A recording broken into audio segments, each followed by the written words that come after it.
शनी मंदिराचं दर्शन घेतलं।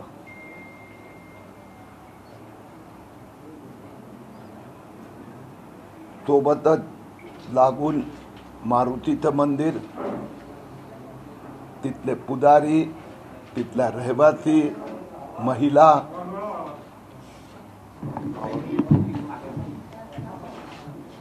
त्या परिसरातल्या महिलांनी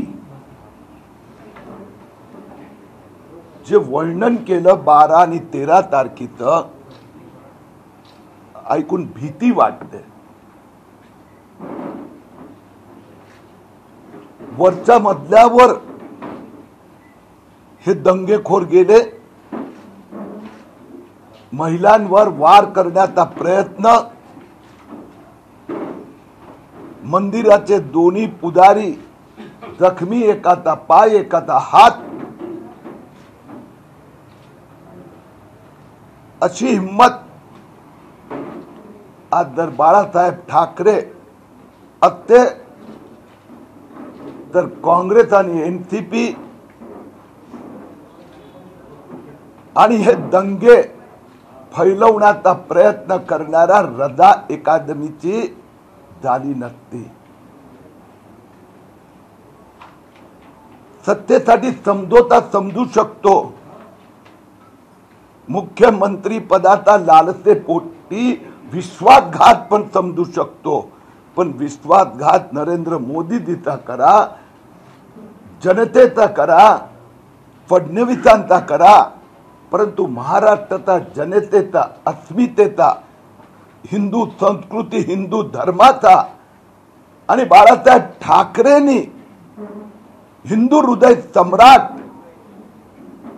त्यांच्या भावनेचा विश्वासघात हे फक्त उद्धव ठाकरे मुख्यमंत्री पदाचा खुर्चीसाठी करू शकतात।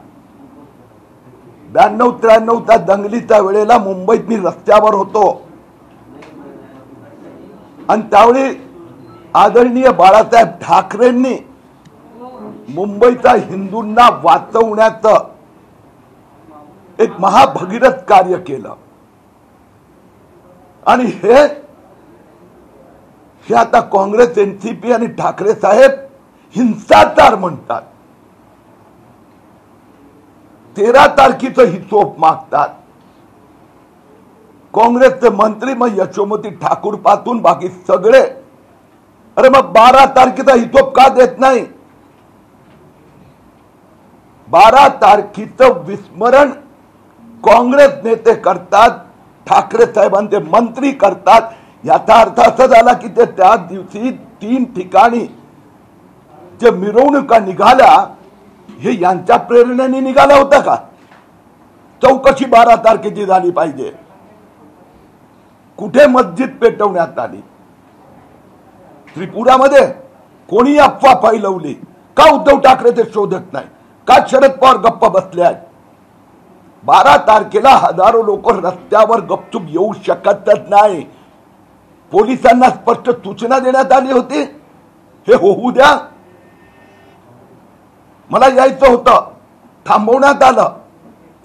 म्हणजे ठाकरे सरकार अजीबोगरीब सरकार आहे।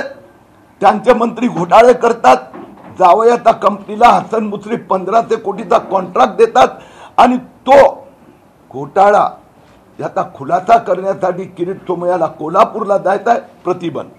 अमरावतीला हिंदूंना टार्गेट केलं जाते, हिंदू महिलांवर अत्याचार होतो, हिंदू मंदिरांचा पुजारीची हत्या करण्याचा प्रयत्न होतो, त्यासाठी किरीट सोमय्याला जायचंय, प्रतिबंध। मला ठाकरे सरकारला चेतावणी द्यायची आहे। 92-93 मध्ये शरद पवार साहेब मुख्यमंत्री आणि त्यांचा सरकारने जे केलं ते उद्धव ठाकरे सरकार रिपीट करीत आहे। पण काँग्रेस एनसीपीला सांगतो, भले बाळासाहेब आज नसेल पण त्यावेळी आम्ही एकत्रित होतो, बाळासाहेबांच्या नेतृत्वाखाली हिंदुत्वाला वाचवण्यासाठी रस्त्यावर होतो। त्यांचे सुपुत्र मुख्यमंत्री पदासाठी जर समझोता करत असेल तरी ते आम्ही चालू देणार नाही। या महाराष्ट्रात हिंदूवर जर परत असा हल्ला झाला तर मग त्याची जबाबदारी ठाकरे सरकारची असणार आहे.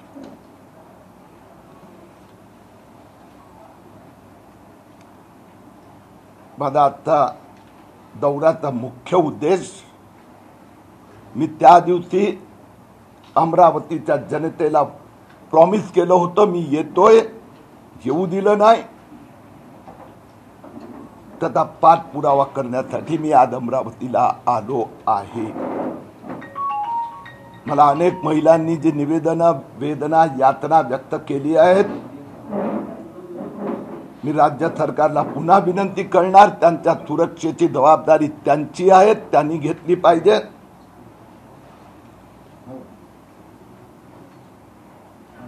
महाराष्ट्राच्या जनतेने दुसरी एक जबाबदारी मला दिली आहे असं मी मानतो. ठाकरे सरकारचे घोटाळे,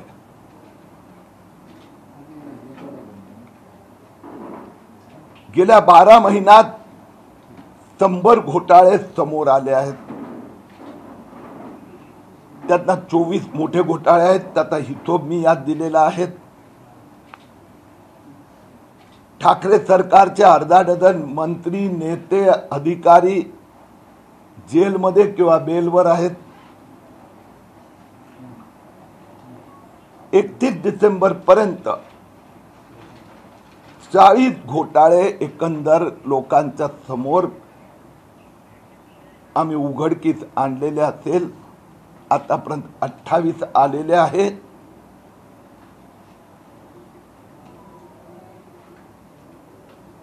पुढच्या काही दिवसात ठाकरे सरकारचे 4 नेते, मंत्री यांच्या तक्रारी ऑलरेडी मी विभिन्न संस्थांना, इन्व्हेस्टिगेटिव्ह एजन्सीजना याच्या तक्रारी केलेल्या आहे. 4 मध्ये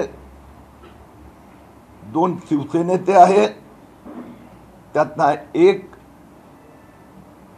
मुख्यमंत्री मित्र परिवाराचा महत्वाचा सदस्य आहे.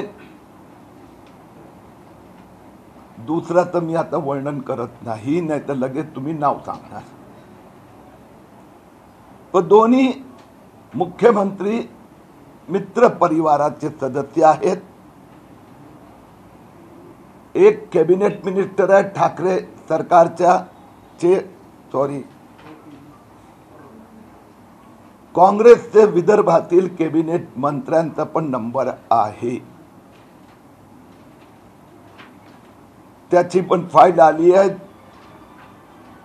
एजन्सीजना, इन्कम टॅक्स, ईडी आणि आणखीन काही डिपार्टमेंट तिथे तक्रारी डॉक्युमेंटसह आम्ही पाठवले आहेत. आणि चौथे एनसीपीचे आहेत. उद्या मी जालन्याला जाणार आहे. अर्जुन खोतकर यांचा साखर कारखाना घोटाळा बाहेर आला आहे. उद्या अर्जुन खोतकरनी जो एपीएमसी मार्केटचा जो घोटाळा केला, दोन्हीमध्ये शेतकऱ्यांच्या नावाने करोडो रुपये लुटले, ते एपीएमसी मार्केट घोटाळ्याची अधिक माहिती उद्या जालन्याला देणार आहे. अपन आता प्रश्न विचारू सकते. हिंदी दोनों बोल देता हूं, बाइट हिंदी में ना.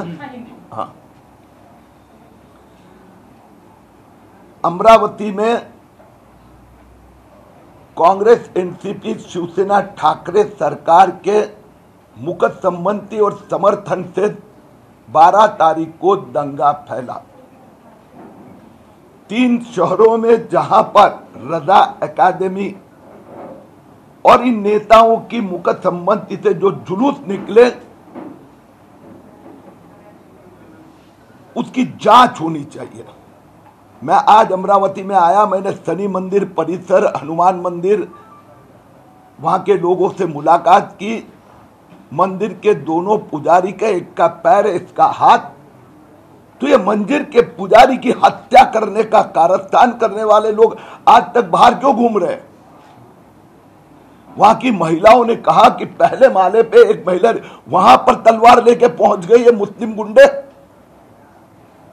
और हमारे यहां के नेता मंत्री ठाकरे सरकार कहती है हिंसाचार। उद्धव ठाकरे की मुख्यमंत्री बनने के बाद में भाषा बदल गई, विचार बदल गया। बाला साहब ठाकरे ने 1992-93 में मुंबई के दंगों में हिंदुओं की रक्षा की, और ये अपने मुख्यमंत्री पद की रक्षा में लगे हैं।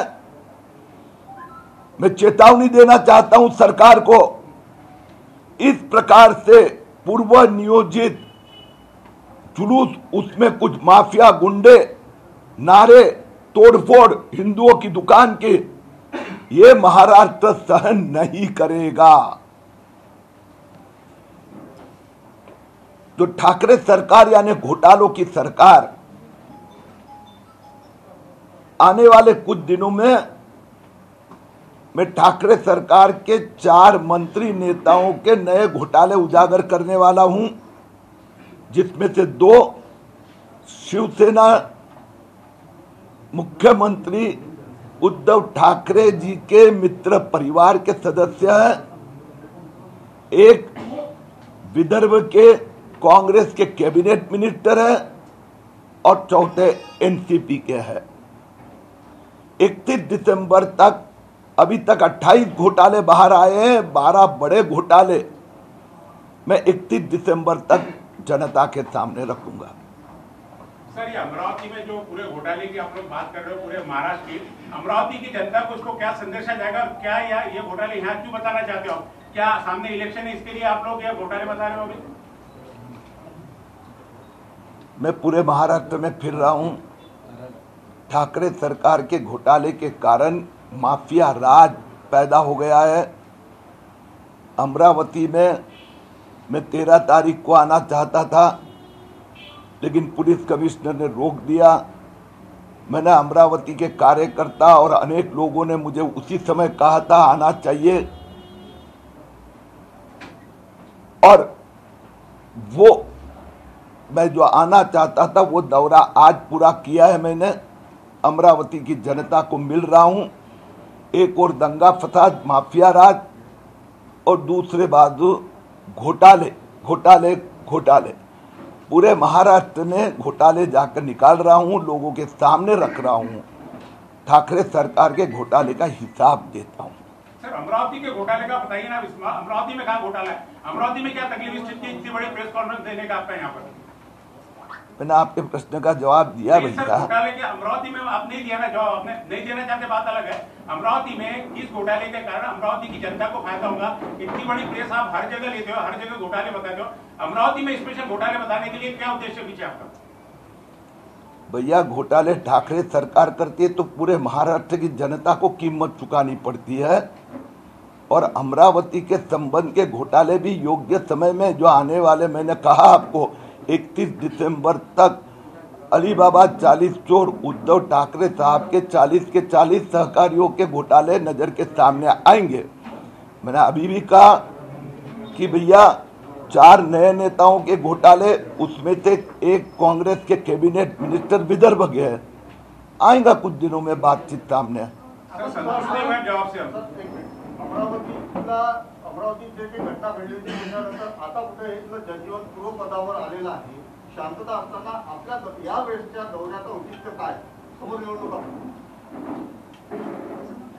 पूर्वपदावर आलं आहे ही भाषा काँग्रेस आणि ठाकरे सरकारच्या नेत्यांची आहे। आज आपल्यापैकी काही पत्रकार माझ्या सोबत होते, शनी मंदिराची भेट घेतली, आणि त्या महिलांच्या आज पण भीती जर बघितली तर महिलांची, नागरिकांची, आज पण हात आणि पाय तुटलेला पुजारींना भेटल्यानंतर याला पूर्वपद नाही म्हणत, याला गुंडांतर राज्य म्हणतात।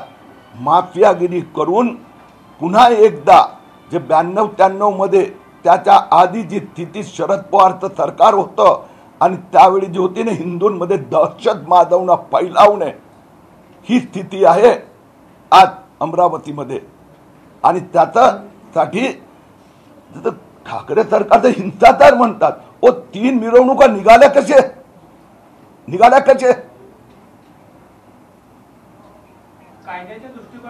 पहिल्या दिवसाचा हिंसाचार हा गुन्हा होता, त्याची चौकशी सुरू आहे. पण त्याच धर्तीवर तुम्ही पण मागणी केली आहे की उच्चस्तरीय चौकशी व्हावी म्हणून तुमच्या पदाधिकाऱ्यांनी. पण त्याच धर्तीवर दुसऱ्या दिवशी जो तुलनेनं अधिक हिंसाचार झाला आणि जे काही तळफळ जय श्रीरामच्या घोषणा देऊन जे काही नुकसान झालं त्याचीही उच्चस्तरीय चौकशी व्हावी, त्याच्यावरही गुन्हे दाखल व्हावे असं तुम्हाला वाटते का? पहिलाच शब्द मी आपल्याला असहमती दर्शवली की हिंसाचार शब्द जे ठाकरे सरकारच्या नेत्यांनी हिंसाचार शब्द आणलाय. हा दंगा फसाद होता, दहशत माजवण्याचा प्लान होता. कुठल्याही शहरात 2-5-10,000 लोक रस्त्यावर येतात शुक्रवारी आणि 3 शहरात त्रिपुराची मस्जिद. काही नाही, दंगा फसादद्वारा परत हिंदूंमध्ये भीतीचं वातावरण निर्माण करणं. त्याची चौकशी निश्चितपणे झाली पाहिजे. ते सरकार हिंसाचार म्हणून टाइमपास करत आहेत. म्हणून मला अमरावतीच्या जनतेच्या भावना समजून घ्यायच्या आहेत, त्यासाठी मी आलो. ताई विचारते, सॉरी. तुमच्या म्हणण्याप्रमाणे दंगा करण्याचा प्लॅन कोणी केलेला आहे, कोणाची ही कटनीती असू शकते आणि त्याचा कोण्या राजकीय पक्षाला फायदा होईल किंवा होतो नेहमी हे सांगा. और आज तक दंगे में कांग्रेस को कहाँ फायदा हुआ? अरे भैया, त्रिपुरा में अभी सरकार है, पूरी आपकी सरकार आई दंगे के बाद में वहाँ पे कांग्रेस को या एनसीपी को कहाँ फायदा हुआ? तीनों प्रश्न एक ही है, प्रश्न एक ही है, दंगे से फायदा किसका? अरे भैया, त्या ताईचा प्रश्नाचं उत्तर देऊ द्या ना दादा. अरे भैया एक मिनिट यार, वो महिला प्रश्न पूछ रही है, उनके प्रश्न को क्यों दबाए हम? हाँ ताई जरा परत एकदा प्रश्न ये जो कट रचा गया है, ये कट किसने हाँ, रचा? आपके मुताबिक इसका दोषी कौन है? आता त्याचं उत्तर खूप चांगल्या पद्धतीने काँग्रेस, शिवसेना आणि एनसीपी देऊ शकते. त्यांच्याकडे सगळी यंत्रणा आहेत. त्याच प्रश्नांचं उत्तर आम्ही मागतोय, ते देत नाहीयेत. 12 तारखेला 3 शहरात मोठ्या प्रमाणात शुक्रवारी मुस्लिमांच्या मिरवणुका निघाल्या. याच्या आधी गेल्या 2 वर्षभरात निघाल्या होत्या का? अचानक मिरवणुका कशा निघाल्या? त्यांच्या समाजातल्या काही लोकांची भावना कोणी भडकवली का? कुठलं तरी व्हॉट्सअप फिरत होतं, त्याचं तथ्य काय आहे याची तपास ते करतच नाही. रदा अकादमीने केलं की कोणी केलं? याचीच तपासणी न करता 13 तारखेचा बंद योग्य होता का भाजपचा?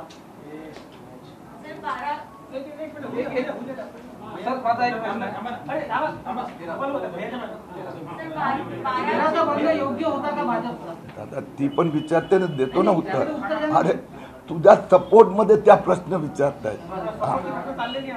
12चा मोर्चा जो होता तो पूर्वनियोजित होता असं जर आपलं म्हणणं आहे, मग 13चा जो मोर्चा होता तो देखील तिथे सुद्धा मुंबईवरून येताना आपल्याच पक्षाच्या एका नेत्याने आवाहन केलं होतं आणि अवघ्या 15-20 वर्षाची तरुणाई त्यात गुरफटला गेली होती. मग अमरावती हे भाऊसाहेब तुकडोजी महाराजांचा शांत सांस्कृतिक राजधानी असताना किरीटजी मला सांगा की मग अमरावतीचं मुझफ्फरनगर आणि गोध्रा करण्याचं कट कारस्थान असावं असं तुम्हाला नाही वाटत? मी आज ज्या महिलांच्या भावना बघितल्या, ज्या पुजाऱ्यांना भेटलो, आणखीन अनेक, मी दुसऱ्या समाजात पण गेलो, अनेक लोक भेटले मला. जी दहशत आणि भीती पैदा झाली आहे ना, त्याच्यावरून मी स्पष्टपणे सांगतो, हे डिझाईन आहे ठाकरे सरकारचं की जे 92-93 मध्ये अशाच प्रकारची दहशत होती हिंदू समाजात. अशाच प्रकाराने मोर्चे निघायचे. शुक्रवारी नमाजानंतर हिंदू वस्त्यांवर हमले व्हायचे. ही डिझाईन जी सुरू आहे त्याच्याबद्दल आम्ही चिंता व्यक्त करीत आहोत.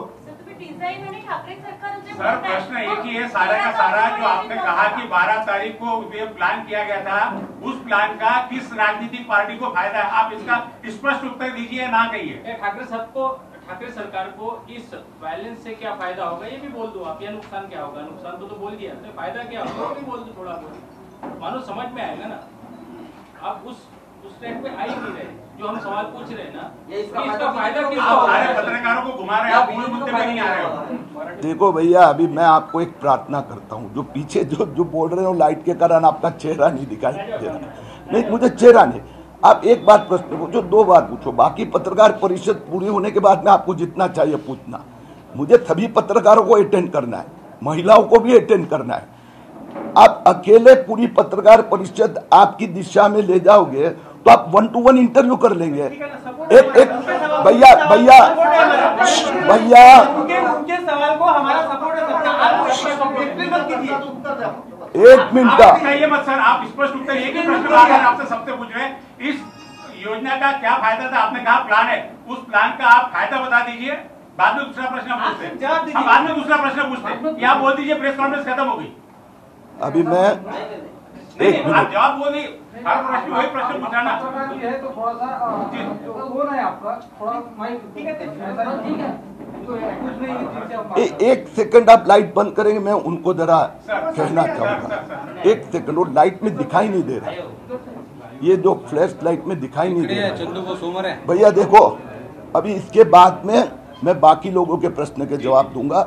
आपके प्रश्न का मुझे जो जवाब देना उतना ऐसा ही दूंगा। 1 मिनट अभी आप मत बोलिए, और भगवान के खातिर शांति से आपने प्रश्न पूछ लिए। अभी मैं आपके प्रश्न का जवाब देता हूं, मुझे नहीं देना है मैं नहीं दूंगा। ध्यान में आ गया आपके? प्लीज सर मेरा एक सवाल है आपसे। नहीं, एक याद करता है हाँ। मैं जाऊं सर फिर?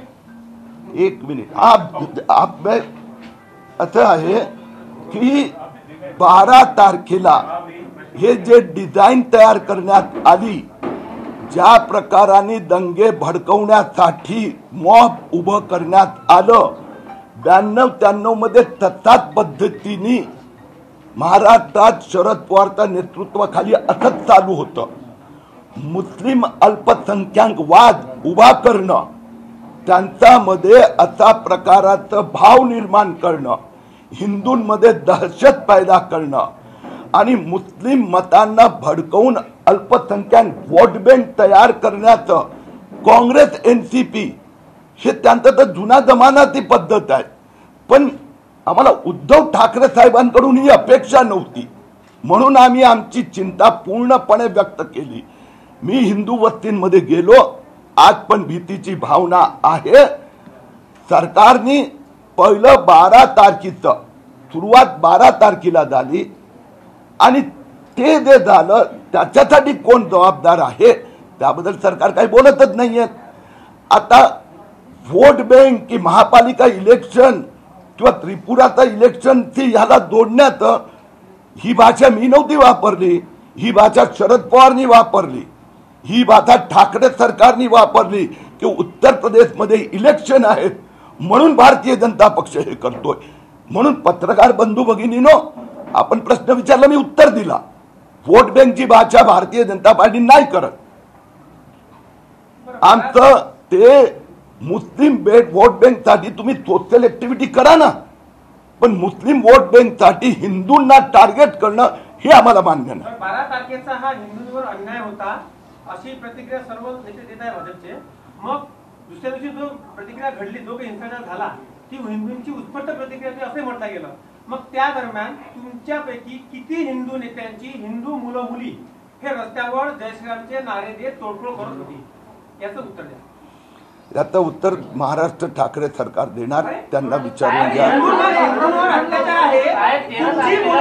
तुमची मुलं स्टडी रूम मध्ये बसून अभ्यास करतील, विदेशात सेटल होतील, आणि इथं सामान्य कार्यकर्त्यांच्या मदतीने तुम्ही हिंदू जागृत झाला म्हणून तोडफोड करा। तुमचे मुलं किती होते ते सांगा, हिंदू जागृत झाला तर? सर 13 तारखेला जेवढे भाजपचे कार्यकर्ते रस्त्यावर होते तेवढ्याच प्रमाणात हिंदू अमरावतीत शिवसेनेचे युवासेनेचे कार्यकर्ते रस्त्यात होते, हे सगळ्यांना माहित आहे। सर याच्यावर काय सांगा ना आपण? भाजपच्या तुमच्या नेत्यांचे सांगा। आता आपल्या दोघांचा प्रश्न झाला, आता आपण चर्चा नाही करत। उत्तर द्या तुम्ही। 1 मिनिट, नो, पत्रकार परिषद पत्रकार प्रश्न विचारतात, मी उत्तर देणार, मग दुसरा पत्रकारांचा। 12 तारखेला जे झालं ते झालं नसतं तर 13 तारीख आली नसती। आली नसती म्हणजे तुम्हाला अर्थ समजलं? पुढे तुमचे प्रश्न तुम्ही हिंदू नेत्यांची किती मुलं मुली रस्त्यावर तोडफोड करत होती याचं उत्तर दिलं नाही तुम्ही। दादा तुम्ही प्रश्न विचारायचा तुम्हाला अधिकार आहे, उत्तर मी देणार। म्हणजे टाळाचं उत्तर असं सांगा मग, तुम्हाला जे समजायचं समजा। 12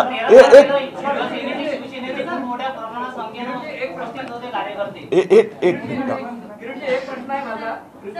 महाराष्ट्रात तुम्ही जेव्हा जेव्हा आक्रमक झाले आहात, महाराष्ट्रात तुम्ही जेव्हा जेव्हा आक्रमक झाले आहात, बड्या नेत्यांचा घबाड उघडकीस आला आहे. अमरावतीमध्ये येऊन तुमचा तो तर काही उद्देश नाही, कारण तुम्ही 14चा तुमचा दौरा टाळून आता आले आहात, तर हे तर काही तुमचं नियोजित दौरा नसावा.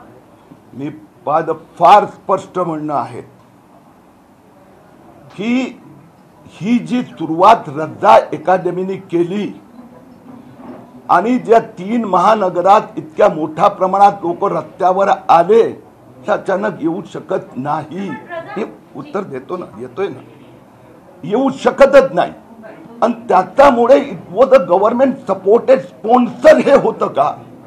13 तारखेला ज्यांचं 12 आणि नंतर ज्या दहशत फैलावण्यात आली, मी आता त्याचा एका सेक्शनला भेटून आलो, तर दहशत माजवण्यात हे 92-93 मध्ये हीच डिझाईन होती.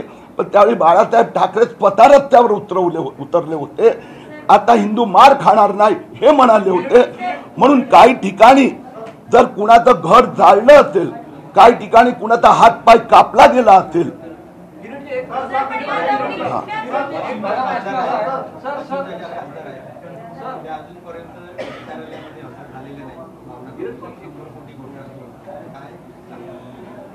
मी भावनाताई गवळी यांच्याबद्दल आपण जो प्रश्न विचारलाय, मी भावनाताई गवळींना हात जोडून विनंती करतो, जी चार्जशीट फाईल झाली पहिली, त्या चार्जशीट मध्ये 69 करोड भावनाताई गवळी ज्या संस्थेचा अध्यक्ष होता, महिला उत्कर्ष प्रतिष्ठान, त्या संस्थेला चॅरिटेबल ट्रस्ट मधून प्रायव्हेट लिमिटेड कंपनीमध्ये रूपांतर झालं, ट्रान्सफर केली.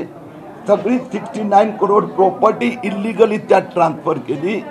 त्या संस्थेचे 2च मालक आहे, एक सईद खान जे भावना गवळीचे सहयोगी आणि दुसरा भावनाताई गवळीच्या आई शहीद खान जेलमध्ये आहेत. आता जर भावना गवळी ईडीच्या 3 समन्स नंतर हजर नाही झाले, तर मला भीती वाटते की आईला चौकशीसाठी बोलवावं लागणार. आणि माझी जोपर्यंत माहिती आहे, आईला फार काही माहीत नाही आहे.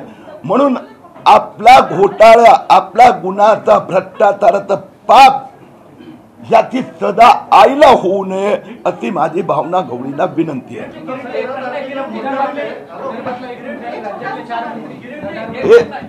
एक मिनट भैया, आगे वाले को भी प्रश्न पूछने का अधिकार है.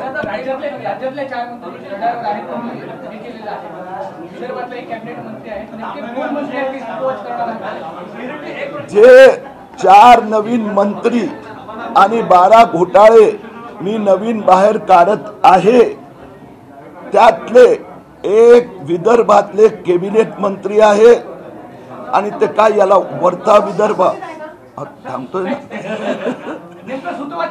या वरचा विदर्भ म्हणजे त्याला कुठला, पूर्व विदर्भातले आहे.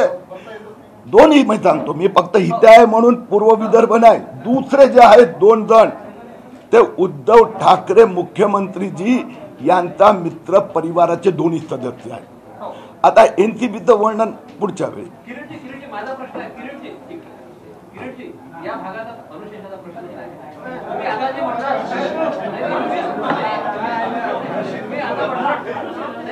तुम्ही आता दुसरा प्रश्न असा आहे, पुन्हा 13 तारखेवर येतो. तुम्ही आता म्हटलं, तुम्ही जे आता 13 तारखेवर येतो. तुम्ही जे आता 13 तारखेवर शैलेश विचार 13 तारखेला राष्ट्रपती चौकामध्ये विविध ठिकाणी असं मोर्चाचं आयोजन झालं. नेते तुमचे होते, फोटो सेशन झालं, नेते काय झाले, त्याच्यानंतर उद्रेक सुरू झाला. नेतृत्वहीन झालं होतं. तुमच्या नेत्यांची जबाबदारी नव्हती का तेव्हा सांभाळायचं? हा, तुमचे नेते पळून गेले असं म्हणायचं का मग? दादा, तुम्ही प्रश्न विचारला ना, आता दुसऱ्या दोघांना प्रश्न विचारू द्या, देतो तिघांचे उत्तर एक साथ देतो. हा बोला ताई. भाई अध्यक्ष महोदय, हे काय पत्रकार आहे का? तिघांचं एकत्र देणार ना, तर ताईला प्रश्न नाही विचारू द्यायचा. औचित्य हेच होतं की या हिंसाचारग्रस्त भागाला भेट देण्याचं, या जिल्ह्याचा दौरा करायचा. त्याच पार्श्वभूमीवर तुम्ही आली, इतर प्रश्नाच्या पार्श्वभूमीवर आलेले नाही आहे. त्यामुळे या प्रश्नाची उत्तर तुम्ही दिली पाहिजे. मी देतो ना दादा. रोज आम्हाला भेटत नाही, आजच भेटल्या. एक भाऊ झाला प्रश्न मी ऐकला, उत्तर देतो. थांबा आता ताईंना विचारू द्या, नंतर ह्याला विचारू द्या. तिन्ही प्रश्नाचं उत्तर देतो. ताई, अरे दादा देतोय ना उत्तर. ही काय असं चालणार का? हा,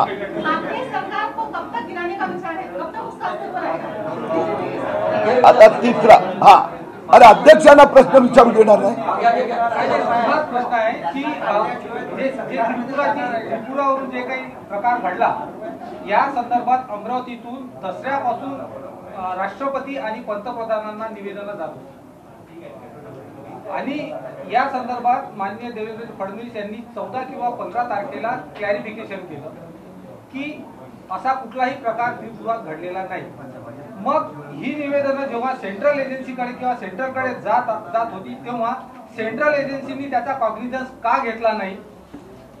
जर घेतला असता तर आमच्या अमरावतीत ही घटना घडली नसती असं तुम्हाला वाटत नाही का? सांगतो. चौथा तू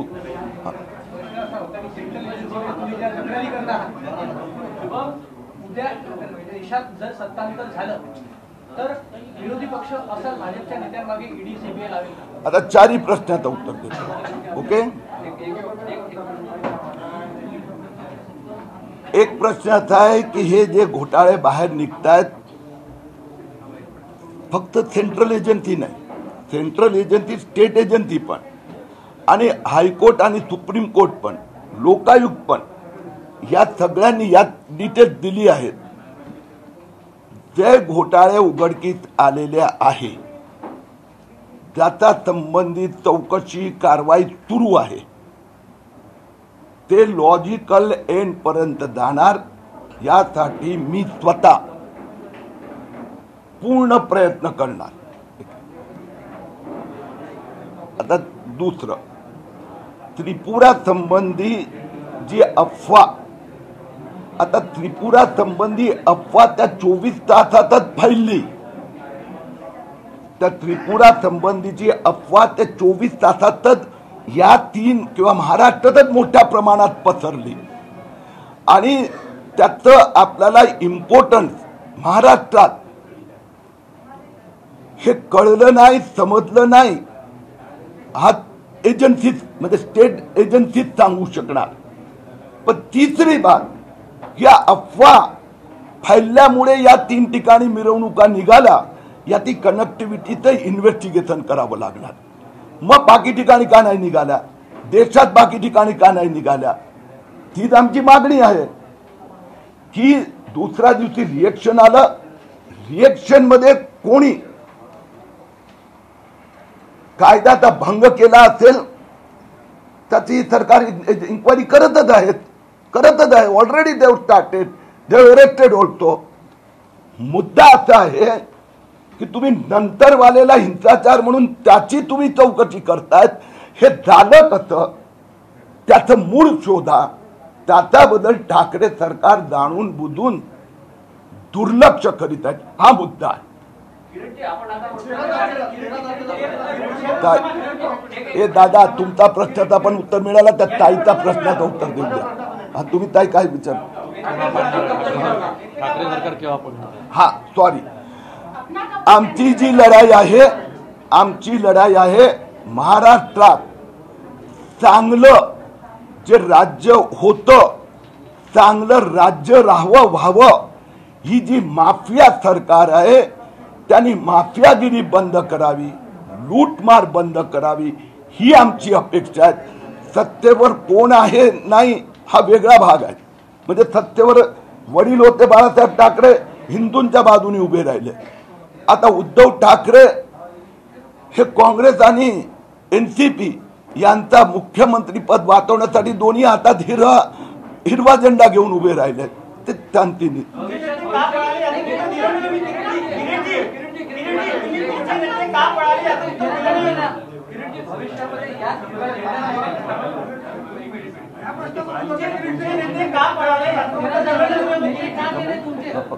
ठाकरे सरकार तुमचे नेते का पळाले? 13 तारखेला जेव्हा हिंसक वळणावर असताना 13 तारखेला नेते का गेले? बाकी नेत्यांविषयी नका सर, पण मुंबईवरून आवाहन केलं सर. तुम्ही रजा अकादमीला टार्गेट करता. आम्हाला पवार साहेब, ठाकरे साहेब कुठलेच साहेब सांगू नका. आम्हाला अमरावतीचं सांगा सर की सर्वही आम्ही पोहोचतोय याच्यावरती भाष्य करायचं निदान अमरावतीच्या पत्रकारांच्या प्रश्नाचं उत्तर तुम्ही दिलं योग्य हे अमरावतीतून जाताना तुम्हाला समाधान वाटलं पाहिजे सर. एवढं सांगा फक्त की त्या साहेबांचं करणं किती योग्य होता तो व्हिडिओ व्हायरल करणं किती योग्य. मी माझं उदाहरण देतो. मी त्या दिवशी जिथे शक्य होतं, कारण की सिग्नल मिळत होते नव्हते, बोललो अधिकाऱ्यांशी नेत्यांशी आणि म्हणून मी मुंबईतून प्रतिक्रिया दिली आणि प्रतिक्रिया दिल्यानंतर मी घोषित केलं की मला अमरावती यायचं आहे. मी अमरावती यायला माझं सगळं बुकिंग प्लॅनिंगही झालेला होता, परंतु सरळ कोल्हापूरसारखा फतवा हातात आला, तुम्हाला प्रतिबंध करण्यात येत आहे. तर माझं त्यावेळेला ज्यांच्याशी चर्चा सुरू होती ते सगळे आपला आक्रोश आणि व्यथा व्यक्त करत होते. कोणीतरी कमी जास्त असू शकते हे मी मान्य करतो. प्रत्येकाचा स्वभाव एकसारखा नसतो. म्हणजे माझा पक्षात किंवा पब्लिकमध्ये पण हा खूप आक्रमक आहे असं म्हटलं जाते आणि रागवतो पण खूप लवकर, पत्रकारांवर पण रागवतो असंही माझ्याबद्दल. तर प्रत्येकाचा आपली एक स्टाईल असते. तर त्याप्रमाणे अमरावती असो की महाराष्ट्र असो, कुठे कमी जास्त प्रतिक्रिया आक्रमकता असेल, पण वैचारिक मुद्दा अमरावती किंवा मालेगाव हा नाही आहे. म्हणजे आहे, पण याच्या पार्श्वभूमीवर 92-93 ची स्थिती पैदा होते ती चिंता आहे.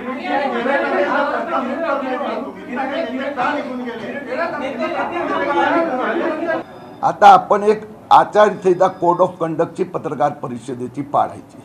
तुम्हाला सगळ्यांना प्रश्न विचारायला सूट दिली, बरोबर आहे. आता केव्हा तरी तर पत्रकार परिषद थांबवावी लागते. मी उत्तर देतोय. त्यानंतर कुणाचं समाधान झालं नसेल तर त्यांनी मला भेटावं, बाकीच्यांना मोकळं करूया ना. नाही, हे बघा, 1 मिनिट. नाव प्रश्न पूछणं तुमचा अधिकार आहे. मी काय उत्तर द्यावं हे मी सांगणार. म्हणून आता आपल्याला म्हणून मी लाईट बंद करायला लावली की केव्हापासून मी बघतोय. 1 मिनिट दादा, तुम्ही प्रश्न विचारलाय, आणखीन कुणाला विचारतो विचारून घ्या. माझा एक प्रश्न आहे की तुम्ही आता म्हटलं ठाकरे सरकारबद्दल की त्यांनी हिरवा झेंडा हाती घेतलेला आहे. आता तुम्हाला ते सत्तेमध्ये असताना हिरवा झेंडा दिसत आहे, पण उद्या युतीची वेळ जर आली तर शिवसेनेला तुम्ही या हिरव्या झेंड्यासह स्वीकारणार आहात का? या प्रश्नाच्या नंतर हा उत्तर, या प्रश्नात दोन्ही प्रश्नाचं उत्तर. आता याचा एक शेवटचा राहिलाय, त्याला विचारू देऊ का?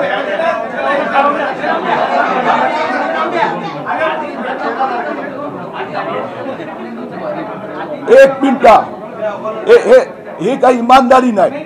तुम्ही दोघांनी 2 प्रश्न विचारलं, याचं तिसरं, मग पत्रकार परिषद संपणार, मी उत्तर देणार आणि त्यानंतर कुणाचं समाधान झालं नसेल तर विचारायचं.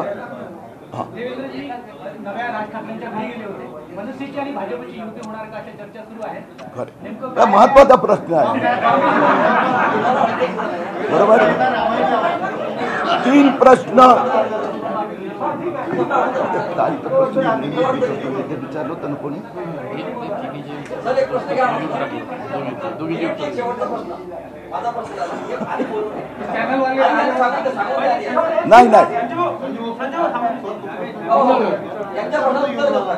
नाही, कारण की ते बऱ्याच वेळपासून त्यांचा प्रश्नाचं उत्तर मी देत आहेत. आता सगळ्यांचं एक साथ देणार, पत्रकार परिषद संपणार, नंतर कुणाचं समाधान झालं नसेल तर व्यक्तिगत विचारायचं, कारण ह्याला काही कुठेतरी तर थांबवावं लागणार ना. हा, बघ, तुम्ही काय करतात तुम्हाला माहित आहे, मी काय करतो मलाही माहित आहे, तुम्ही काय करता ते मला माहित आहे. जिल्ह्याच्या पालकमंत्री यशोमती ठाकूर यांनी सायबर क्राईमच्या हवाल्याने असा आरोप केला, त्यांनी सायबर क्राईमचा रिपोर्ट सुद्धा आम्हाला दाखवला होता की अमरावतीची दंगल घडली, या दंगलीमागे कट्टरपंथीय मुस्लिम संघटना आणि कट्टरपंथीय हिंदू संघटना आणि भाजप यांचा हात होता आणि या दंगलीतून त्यांना राज्य पेटवायचं होतं असं त्यांचा आरोप आहे. काय सांगा? ओके, ठाकरे सरकारचे विभिन्न नेते इन्क्लुडिंग शरद पवार यांचे जे दावे शोध वोट बँक साठी असतात, अल्पसंख्याक यांच्या मतपेटीत वोटिंग मध्ये तीव्रता यावी म्हणून यांचे एक नेते म्हणाले की भाजप दंगा फैलवतोय कारण की उत्तर प्रदेशमध्ये मतं पाहिजे. दुसरा नेता असं सांगतोय हिंदू आक्रमक आहे, हिंदूंनी 13 तारखेला हिंसाचार केला.